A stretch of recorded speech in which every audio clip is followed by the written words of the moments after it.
Oxford பல்கலைக்கழகமே இதுக்கான அழைப்புதல் அடித்து வெளியே கொடுக்கல.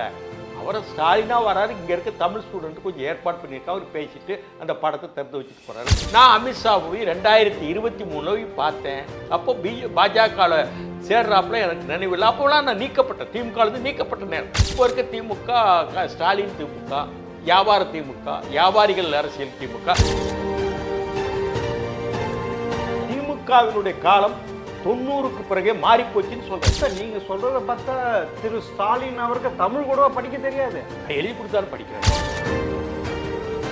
சார். அரசியல்ல 2026 தேர்தலுக்கு எதுவும் நடக்கும் கடைசி கட்ட வரைக்கும். அமித்ஷாவும் நயினார் நாகேந்திரனும் என்னை சேர சொன்னதுனால சேர்ந்தேன்.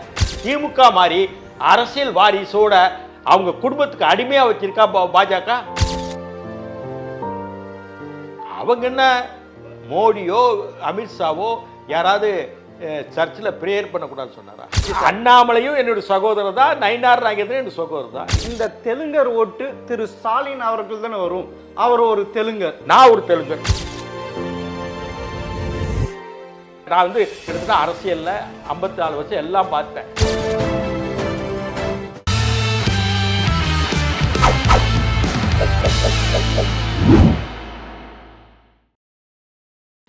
ஜெம் டிவி நேயர்களுக்கு வணக்கம். அரசியல் ஆடுகள பகுதியில் சமீபத்தில் பாஜகவில் சேர்ந்த அரசியலாளர் திரு ராதாகிருஷ்ணன் அவர்கள் சந்திப்புவார்கள். வணக்கம் சார். வணக்கம். என்ன சார் இப்படி பண்ணிட்டீங்க? என்ன பண்ணணும்? என்ன பண்ணணும்? ஒண்ணுமே தெரியாது.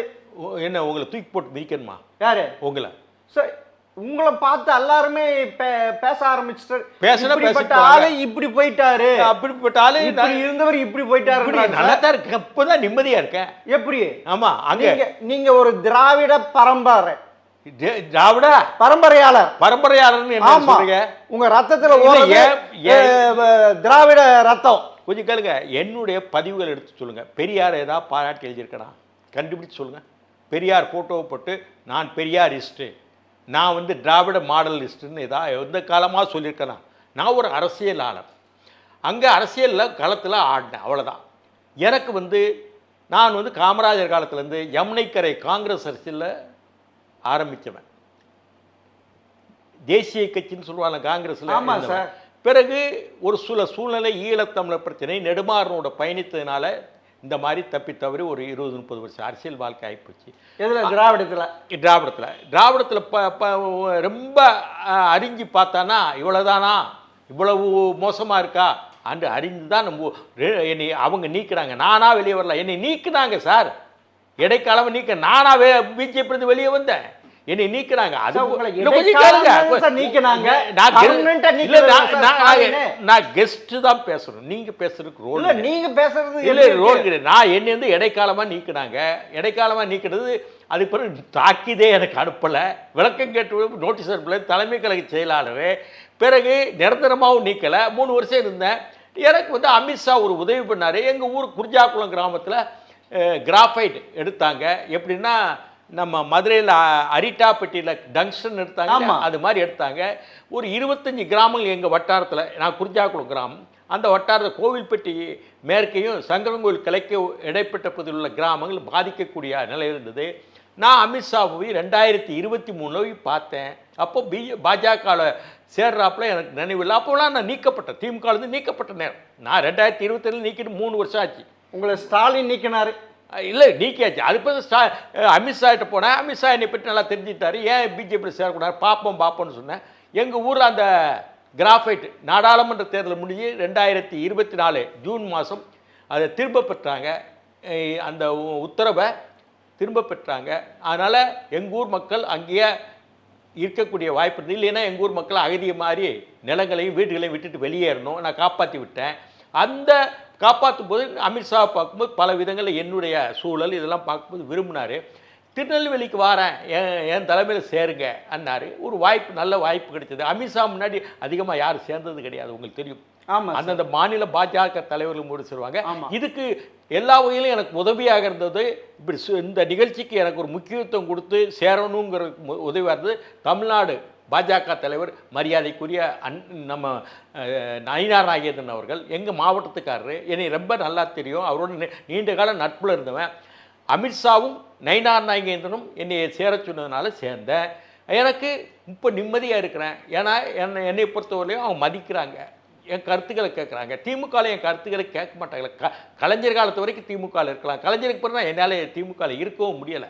அங்கே திராவிட இயக்கம் திமுகங்கிறது காப்பி காமு, கலைஞருக்கு முன் கலைஞருக்கு பின், கிப்புக்கு முன் இருக்கு இல்லையா? ஆமாம். ஆனால் வந்து காமு கலைஞருக்கு முன் காலங்களில் திமுகவில் இருந்தேன். கலைஞருக்கு பிறகு அவர் வெளியே இறந்தார். இப்போ இருக்க திமுக ஸ்டாலின் திமுக, வியாபார திமுக, வியாபாரிகள் அரசியல் திமுக. அதனால் என்னால் இருக்க முடியும். நீக்கினதுக்கு நான் திமுகவுக்கு செஞ்ச பணி எனக்கு உருப்படியாக செஞ்சு என்னை தற்காலிகமாக நீக்கினது. திமுக எனக்கு செஞ்ச உபகாரம் உதவி என்னென்றால், என்னை திமுகவிலிருந்து தற்காலிகமாக நீக்கினது தான் எனக்கு செஞ்ச உதவி. நான் நிம்மதியாக இருக்கேன். அப்படிங்க, இதுதான் விளக்கம். அப்போ இப்போ வந்து பாஜக வந்திருக்கீங்க.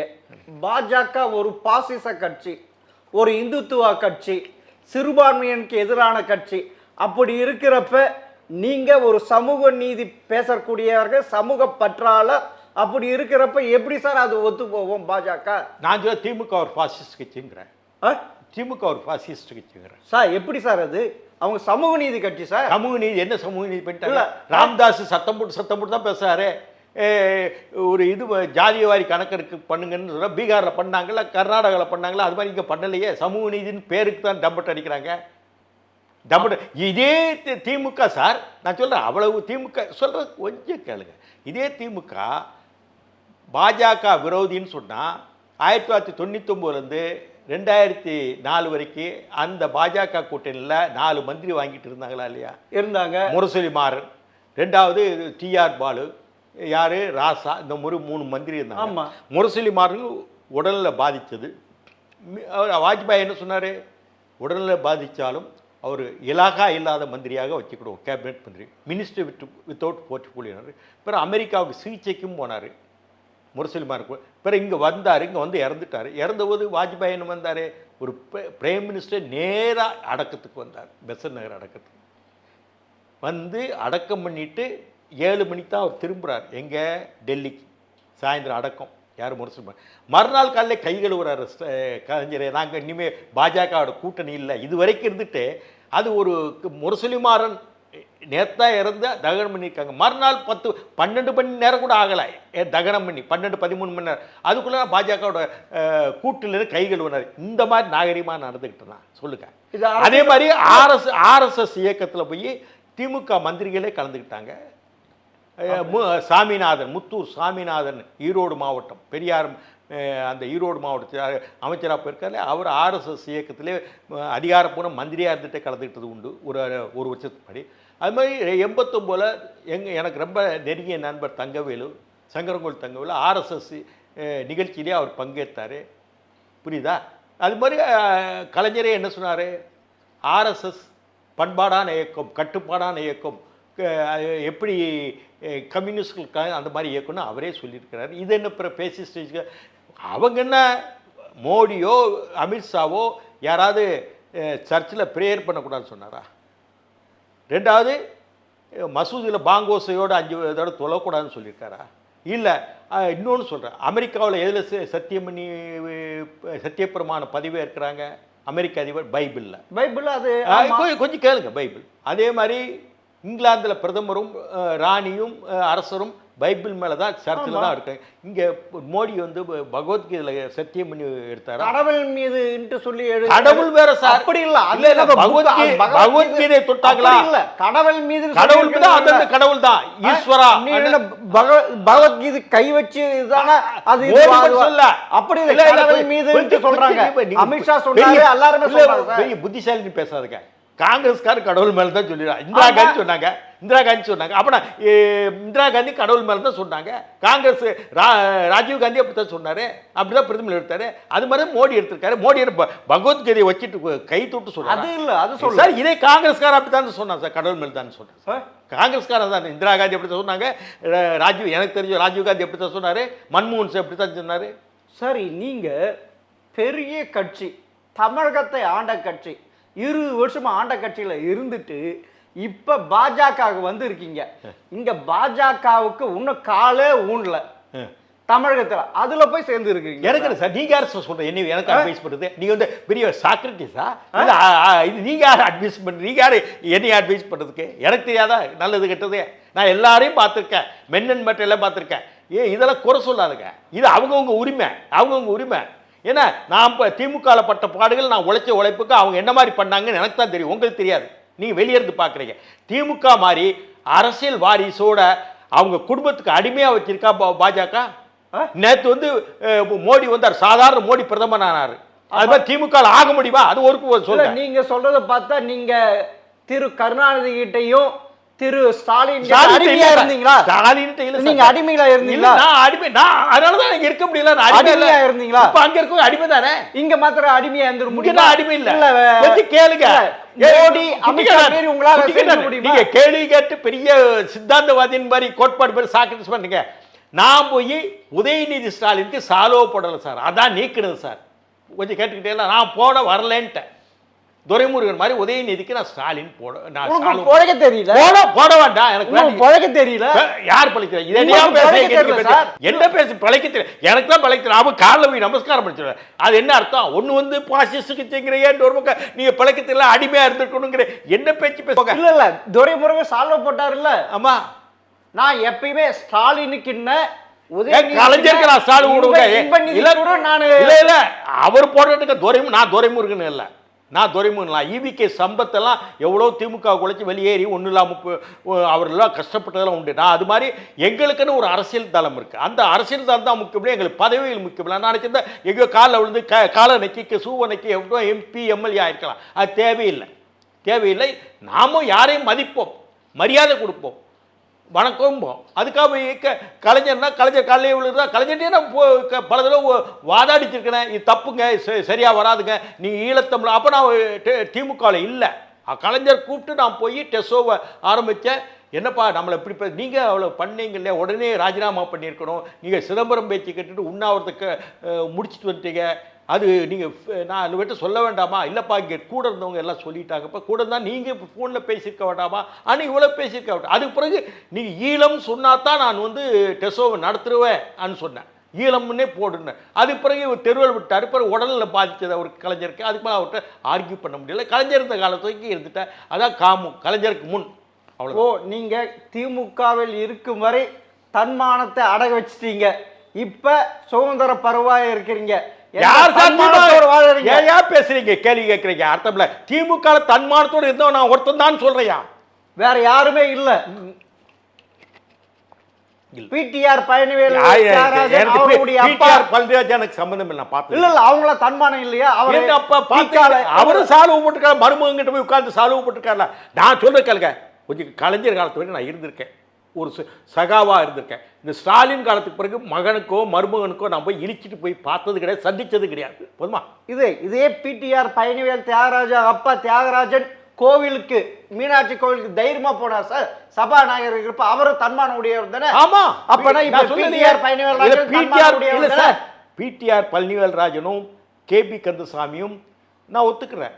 அவங்க காலம் நான் சொல்றேன், திமுகவினுடைய காலம் 90க்கு பிறகே மாறி போச்சுன்னு சொல்றேன். நீங்க அது புரியாம நீ பேசக்கூடாது. அதாவது ஸ்டாலின் திமுகவில் ஓங்கும் போது, கை ஓங்கும் போது திமுக, இது ஸ்டாலின் திமுக, அவ்வளவுதான் சார். நான் சொல்லிட்டேன், ஸ்டாலின் திமுக எனக்கு ஒத்து வராது, கலைஞர் திமுக ஒத்து வந்தது. போதுமா சார்? அந்த ஸ்டாலின் அவர்கள் தான் இன்று ஆக்ஸ்போர்ட்டில் போயிட்டு பெரியாருடைய படத்தை திறக்கிறார் சார். திறக்கட்டும்.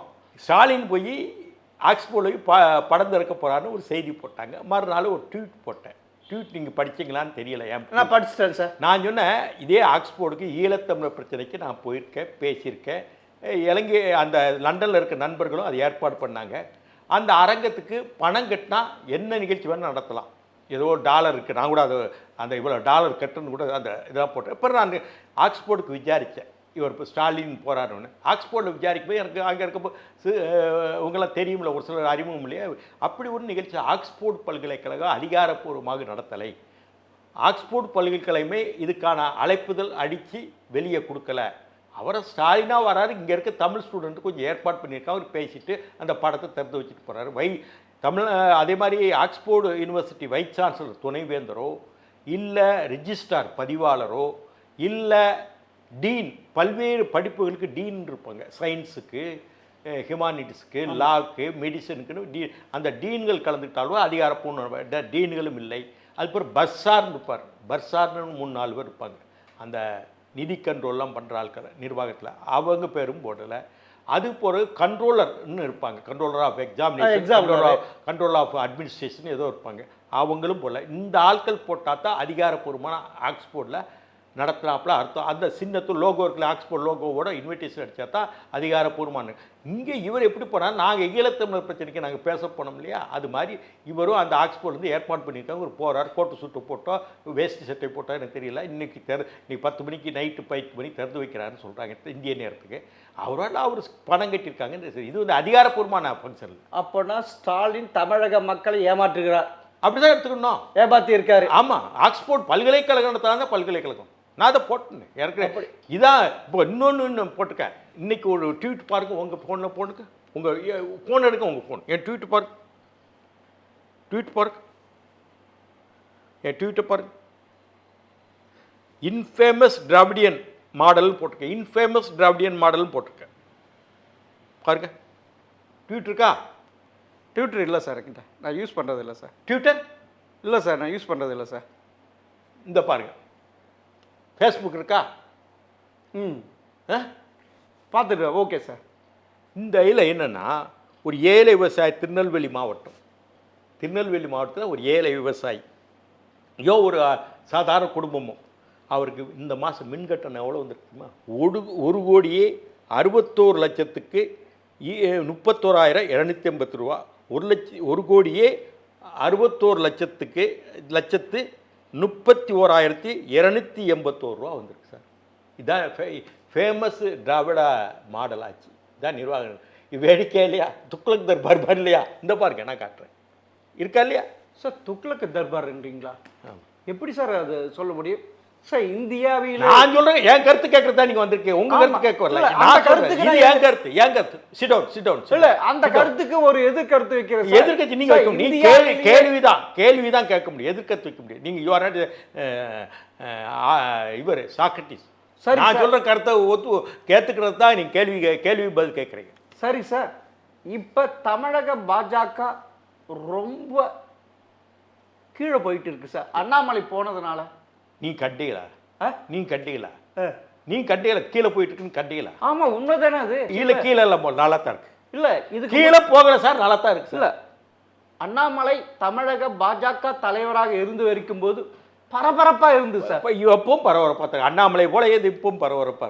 உங்க நண்பர் அப்போ எடப்பாடி பழனிசாமி இல்ல, இப்போ எடப்பாடி பழனிசாமி ஸ்ட்ராங் ஃபோர்ஸா வந்து உட்கார்ந்துருக்காரு. உங்க நண்பர் நைனா நாகேந்திரன் தமிழக பாஜக தலைவர் வந்த பிறகு அந்த பரபரப்பா போயிடுச்சு சார். அண்ணாமலையும் என்னோட சகோதரர் தான், நயினார் நாகேந்திரன் என்னோட சகோதரர் தான். இல்ல என்ன இருக்கு, ரெண்டு பேரும் சொன்னீங்க.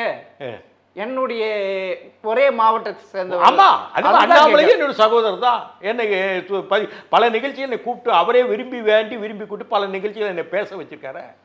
என்னையே தமிழறியும் பண்ணியெல்லாம் கூப்பிட்டு வச்சிருக்காரு சார். ஒன்று எனக்கு சந்தேகம், இப்போ வந்து தமிழக பாஜக தமிழக காங்கிரஸ் மாதிரி ஆகிப்போச்சா? இல்லை, தமிழக காங்கிரஸ் தான் ஒன்றும் கிடையாது. நான் காங்கிரஸில் இருந்தவன். பாஜக நல்லாத்த கம்யூனிஸ்ட் இயக்கம் மாதிரி ஒரு சித்தாந்தத்தோடு கோட்பாடோடு கட்டமைப்போடு ஒன்றும் இல்லை. நல்லா இருக்கு.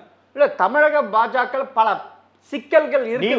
உங்களுக்கு உங்க தலை சீவல சிக்கல் இருக்கு. உங்க தலையில சிக்கல். ஒருத்தர் கால ஒருத்தர் வரல. எதுக்கு அப்படி நீங்க கவலைப்பட வேண்டாம். இல்ல, அமித்ஷா அவருக்கு டெல்லிக்கு கூப்பிட்டு பேச வேண்டிய எல்லா கட்சியும் எல்லாமே ராகுல் காந்தியும் தமிழ்நாடு கூப்பிட்டு வந்து பேசிருக்காங்க. நீங்க அதை பற்றி கவலைப்பட வேண்டாம். இன்னும் தமிழக பாஜக அந்த கவலை வந்து நயினார் நாகேந்திரருக்கு பாஜக தலைவருக்கு உள்ள கவலை. அந்த கவலைக்கு நீ உங்களுக்கு ஒரு இது. எனக்கு இண்டோர்ல பேசிக்கிறோம், அதெல்லாம் ஒரு கவலை இல்லை. நீங்க உங்களுக்கு கவலைன்னா நீங்க கவலைப்பட வேண்டாம் அதெல்லாம். சரி சார், உங்களை நம்பிட்டு இருந்தவங்க டிடிவி தினகரன், ஓபிஎஸ், அவங்கள காணாம விட்டுட்டீங்களா சார்? சார், அரசியல்ல 2026 தேர்தலுக்கு எதுவும் நடக்கும் கடைசி கட்ட வரைக்கும். நீங்கள் இப்போ இருக்க எது வேணும் நடக்கும். 2026 ஜனவரி பிப்ரவரிக்கு எது வேணும் நடக்கும். அது வரைக்கும் வெயிட் பண்ணி பாருங்க சார். திமுக இரும்பு கோட்டை சார். இரும்பு கோட்டையா எக்கு கோட்டையா பிளாஸ்டிக் கோட்டையான்னு அது அந்த அங்க இருந்தவங்க தான் தெரியும். இல்ல கலைஞர் கூட செய்யாத சாதனை திரு ஸ்டாலின் அவர் செஞ்சுட்டு இருக்காரு. ஆமா செஞ்சிட்டு இருக்க பெரிய சாதனை அதான். கலைஞர் வந்து துண்டு சீட்டு இல்லாமல் படிப்பார். எதுன்னா அந்த நேரத்துக்கு கூட்டத்தில் ஏற்றாலும் இவருக்கு 4 பேர் எழுதி கொடுக்கறவனுக்கும் தெரியாது, எழுதி கொடுத்ததை வந்து படிக்கவும் இவருக்கு சரியாக தெரியாது. எப்படிப்பட்ட ஆளாக தான் இருக்காரு. கலைஞரை விட வேறுபட்ட ஆள் தான் சார். நீங்கள் சொல்கிறத பார்த்தா திரு ஸ்டாலின் அவருக்கு தமிழ் கூட படிக்க தெரியாது. எழுதி கொடுத்தாலும் படிக்கிறார். அது எழுதி கொடுத்தவங்க யாரு? நேற்று வரைக்கும் திமுகவை திட்டினவங்க, அவங்க தான் எழுதி கொடுத்தா இவர் படிக்கிறாரு. திமுகவை நேற்று வரைக்கும் கலைஞர் காலம் திட்டிருப்பாங்களே முள்ளிவாய்க்கால் இடத்துல, அவங்க தான் எழுதி கொடுக்காங்க, அதை தான் படிக்கிறாரு. அதுலேயும் பாதி ராகுல் காந்திக்கு ராஜீவ் காந்தின்னு பேசியிருக்காங்க. இது கூட சின்ன விஷயம் கூட தெரியாதா சார்? சார் தமிழக முதல்வர் நம்ம முதல்வர் இப்படி சொல்லக்கூடாது சார். எனக்கு அவர் முதல்வர் இல்லை சார். எனக்கு முதல்வர் எப்படின்னு நீங்க வாக்கு அளித்து அவர் நம்ம முதல்வர் சார். இல்லை நான் முதல்வர், எனக்கு முதல்வர் இல்லை. சரி, நீங்க இப்ப இருக்க உங்க கூட்டணியில எடப்பாடி தவிர அதிமுக தவிர வேற யாருமே இல்லையே சார். வெயிட் பண்ணுங்க, எல்லாமே உதறிட்டு போயிட்டாங்களே சார். உங்களுக்கு எப்படி உதறி போயிட்டாங்க கொஞ்சம் கேளுங்க. 2026 ஜனவரி வரைக்கும் கூட்டி சேர்றது செய்கிறதெல்லாம் அதுதான் கடைசி கணக்கு. அன்னைக்கு யார் கொஞ்சம் வெயிட் பண்ணுங்க, அது வரைக்கும் வெயிட் பண்ணுங்க. நீங்கள் கொஞ்சம் புரிஞ்சுக்கணும். ஜெயலலிதா காலத்தில் அதிமுக வாக்குகள் 34%, 42%, 40% மேலே இருந்த 42% தான். நான் சொல்கிறேன் அந்த 35 போடுங்க எடப்பாடிக்கு. ரொம்ப குறைச்சிருக்கு, 10% குறைச்சிருக்கு சார். கேளுங்க, என்ன பேச விடுங்க. நான் 35% போடுங்க, ரொம்ப குறைச்சாச்சு. பாஜகவுக்கு அண்ணாமலை நாடாளுமன்றத்தில் சந்திக்கும் போது 13-12%, 18%. கூட்டணியோடு சேர்த்து 18%. 18% கூட்டணி கட்சிகளை முயற்சி ஒரு 12 போட்டுக்கோங்க. 12 இல்லை கொஞ்சம் கேளுங்க, நான் முடிக்கல சார். 12ல் இப்போ அந்த ஒரு 8 போடுங்க. 35 8 43 கொஞ்சம் இருங்க, கொஞ்சம் கேளுங்க. 43 நாம் அண்டர் கிரவுண்டில் ஒரு சில வேலைகள் நாங்கள் பார்த்துட்ருக்கோம். அது பிறகு பாட்டாளியில் கட்சி ஒட்டு மொத்தமாக வருதா இல்லை ஒரு செக்ஷன் வருதான்னு இப்போ சொல்ல முடியலை. அது வந்தால் எவ்வளாச்சு 43 44. புதிய தமிழன் கிருஷ்ணசாமி ஒரு 1%, 43 45. பிறகு நாங்கள் ஒரு திட்டம் போட்டிருக்கோம். தமிழ்நாட்டில் மைனாரிட்டிஸ் ஓட்டு இருக்கு இல்லையா, இஸ்லாம் கிறிஸ்துவ ஓட்டு இருக்கு இல்லையா, அந்த ஓட்டு 10% இருக்குது. 10 20%, 20. அதில் வந்து தெலுங்கு பேசுகிறவங்க ஓட்டு வந்து ஒரு 18% இருக்குது. தெலுங்கு பேசுகிறவங்க ஓட்டு, தெலுங்கு அதாவது நாயுடு, ரெட்டி, கொல்லா, அருந்ததியர், தெலுங்கு செட்டியார் அப்படின்னு ஒரு 18% இருக்குது. அது திமுகவுக்கு போகிற ஓட்டுகள் இது வரைக்கும். தெலுங்கு பேசுகிற ஓட்டு அதிகமாக. அது மாதிரி மைனாரிட்டி ஓட்டு 2 ஓட்டுமே திமுகவுக்கு போகிற ஓட்டு. இப்போ அதில் இந்த ஓட்டை நான் சொல்கிறேன். இதில் இந்த 2 மைனாரிட்டி இருக்கு இல்லையா, கிறிஸ்டின் முஸ்லீம்ஸ், இதில் கொஞ்சம் விஜய்க்கு போகுது. திமுகவுக்கு போகிற ஓட்டில் கொஞ்சம் விஜய் டின் பண்ணுவாப்புல, கொஞ்சம் டின் பண்ணுவாப்புல ஒரு பள்ளம். அது போக பவன் கல்யாணம் நாங்கள் வச்சுருக்கிறோம். அடுத்து நீங்கள் தான் நீட்டு வந்திருக்கீங்க. நான் தான் கூட்டு வந்தேன். கொஞ்சம் இருங்க, நான் பேச விடுங்க. பேசின பிறகு நீங்கள் இடையில குறுக்கிட்டா நான் என்ன பேச. பவன் கல்யாணம் அவர் 2 நிகழ்ச்சி வந்துட்டார். இன்னி வந்து அவருக்கு வந்து 2026 தாராளமாக அங்கே தேர்தல் கிடையாது ஆந்திராவில். இன்னும் 2 வருஷம் 3 வருஷத்துக்கு பிறகு தேர்தல், அடுத்த நாடாளுமன்றத்தில். அவர் 1 மாதம் தமிழ்நாடு சுற்றுப்பயணம் பண்ண போகிறார். தெலுங்கு ஓட்டுகள் பிறகு உங்களுக்கு நீலகிரி கன்னியாகுமரி தவிர எல்லா மாடும் தெலுங்கு பேசுகிறவங்க ஓட்டு இருக்குது.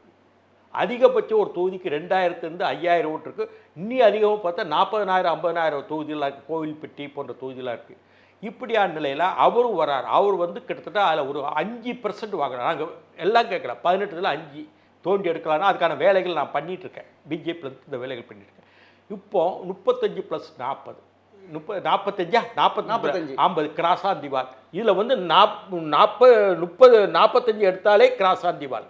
50 வரைக்கும் வச்சாச்சுன்னா ஈஸியாக ஜெயிக்கிறோம். எங்களுக்கு அந்த ஃபார்முலா இன்னும் ஒரு சில கட்சியில் சேர்க்கறதுக்கான வேலைகள் நடக்கு. தினகரனையும் பன்னீர்செல்வம் போட்ட ஆட்கள் விடவும் மாட்டோம். அடுத்துக்கிட்ட பேசுவாங்க, பேசக்கூடிய வாய்ப்புகள் இருக்கு.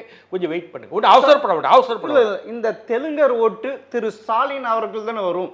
அவர் ஒரு தெலுங்கர், நான் ஒரு தெலுங்கர், வைகோ ஒரு தெலுங்கர். வைகோலாம் விட்டு சுமந்து கீழே போட்டாங்க. விஜயகாந்தையில விட்டு சுமந்து வெளியே விட்டு விஜயகாந்த் ஒரு எல்லாம் தெலுங்கு- சுமந்து கீழே போட்டு எல்லாம் பாஜக சேர்ந்தாங்க. நான் கோவில்பட்டி, சாத்தூர், விளாத்திகுளம், ராஜபாளையம் இந்த தொகுதியை நான் அதிகமாக ஈடுபாடு உள்ளவன். இந்த தொகுதியில் பெரும்பாலான அந்த தெலுங்கு பேசுறவங்க பிஜேபி போயிட்டாங்க. போதுமா? இப்போ சமீபத்தில். அப்படிங்களா? ஆமாம். அப்போனா வருகின்ற 2026 சட்டமன்ற தேர்தலில் தேசிய ஜனநாயக கூட்டணி வெற்றி பெறும். எடப்பாடி அவர்கள் முதல்வராக இருப்பார். ஆமா. அதில் பாஜக அமைச்சரவையில் இடம்பெறும்ன்றீங்க. ஆமா. அது எந்த பக்கம் படுத்துட்டு கனவு காண்றீங்க சார்? ஏங்க நீங்களே கிறுக்குத்தனமா பேசுறேன், அதுக்கெல்லாம் சொல்ல முடியுமா? கிறுக்குத்தனமா நான் சொல்றேன், நீங்க கிறுக்குத்தனமா பேசுறீங்க. சார், உங்களுக்கு கிறுக்குத்தனமா தான் பதில் சொல்லணும். இல்ல, நீங்க எந்த காலத்துல கனவு காட்டுறீங்க? இல்ல இது நடக்காத காரியம். நீங்க என்ன நடக்காத காரியம்? உங்களுக்கு என்ன நடக்காத காரியம்? பிஜேபி நடக்கிற காரியம் தான் பேசுறேன். நடக்கிற நான் வந்து கிட்டத்தட்ட அரசியல்ல 54 வருஷம் எல்லாம் பார்த்தேன். எல்லாம் ஏமாத்து ஓட்டுக்கு காசு கொடுத்து ஜெயிச்சிடலான்னு தைரியத்தில் திமுக இருக்கு. அது நடக்க போறதில்லை. சரி சார், நீங்க சொல்றது நடக்கலைன்னா இன்னும் 7 மாசத்துல பார்ப்போம். மிக்க நன்றி சார். நன்றி.